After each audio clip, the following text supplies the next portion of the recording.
Hey there. In this lesson, we're talking about positioning and pricing. In particular, positioning the price.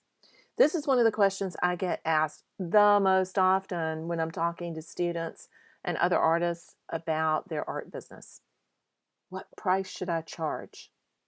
And it's way more than talking about, dollars per square inch, although there is a formula for that. And I do want you to follow the link here under the video and head over to the Painter's Business to the module 7, lesson 2, where there is a whole section on that fundamental formula for pricing your work, as well as a spreadsheet that will help you in doing that. So that's the real mechanical part of pricing. But there's more to pricing than that. It's that more to that I want to talk about now. So pricing has to do with your perceived value, with the perceived value of your work. And I really want y'all to dig deep and decide, are you going to be the Kmart of art? Or are you going to be the Rolls Royce? Or are you going to be the Land Rover? See what I mean? You need to think about how you're going to position yourself. All too often, I see artists position themselves as the Kmart or Walmart of art. You deserve more than that. Your work deserves more than that. And it won't get out in front of the people that you need to serve unless you position yourself differently. People don't buy artwork from people they perceive as the Walmart of art because they don't think it has that much value. So if you want to be paid for the work that you do and be paid more than just adequately, you need to think about how you want to position yourself. Where in the continuum of artists are you going to position yourself? Look hard, look deep, and if you find some limiting beliefs cropping up in there, head back to Module 1 and play some of those videos over again. So, the first step in positioning and pricing is to decide where you're going to fall on that continuum. What's your perceived value? What's your perceived value going to be? What do you want it to be? Then, I want you to also think about the other part of that equation, your audience, because your pricing needs to align with your audience, the audience you have now. We can raise the perceived value. We can go after audience members that are more in alignment with that higher raised perceived value. But I also want you to think about, where's your audience right now? What is their ability to support your art? So make sure your prices are in alignment with your audience, or you're going to have to readjust your audience somewhat. Then, I again want to reiterate, make sure that you're being paid enough. You should not be working for minimum wage, and you need to cover the cost of your materials and make a profit. Highly recommend the book Profit First. So head over and download that spreadsheet so you can start calculating your prices.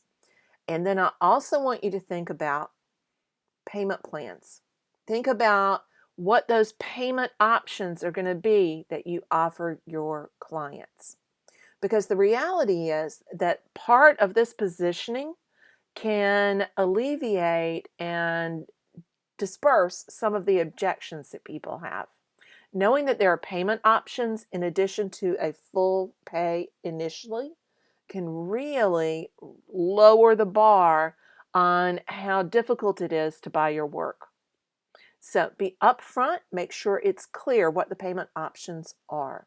It is entirely possible to set up a payment plan via PayPal that automatically deducts that amount from your client's account for whatever the time frame is that you two have agreed upon.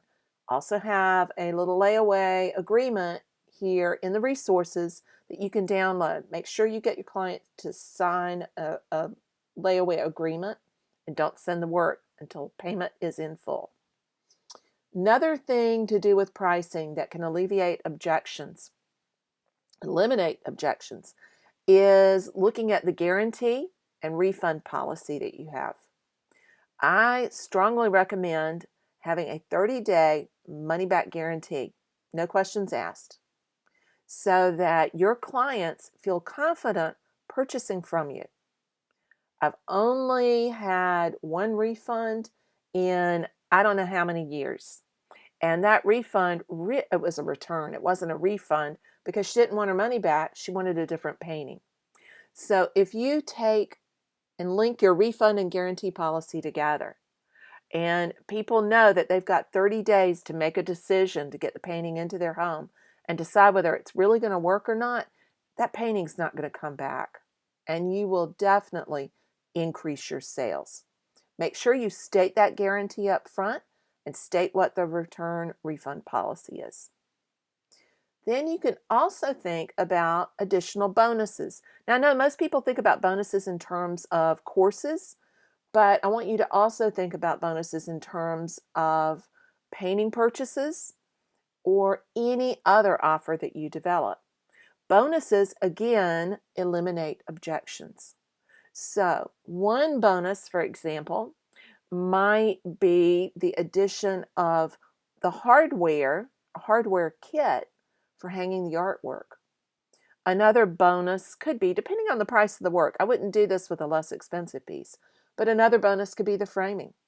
If you have a large piece and you have a standard size frame that you can get a good high discount on, you might actually want to think about including the framing in the cost of the price as a bonus. But brainstorm some ideas of bonuses that you can add that will bring the perceived value of your offer up and eliminate objections at the same time. Dive into those right now, and then let's come back and put the whole thing together.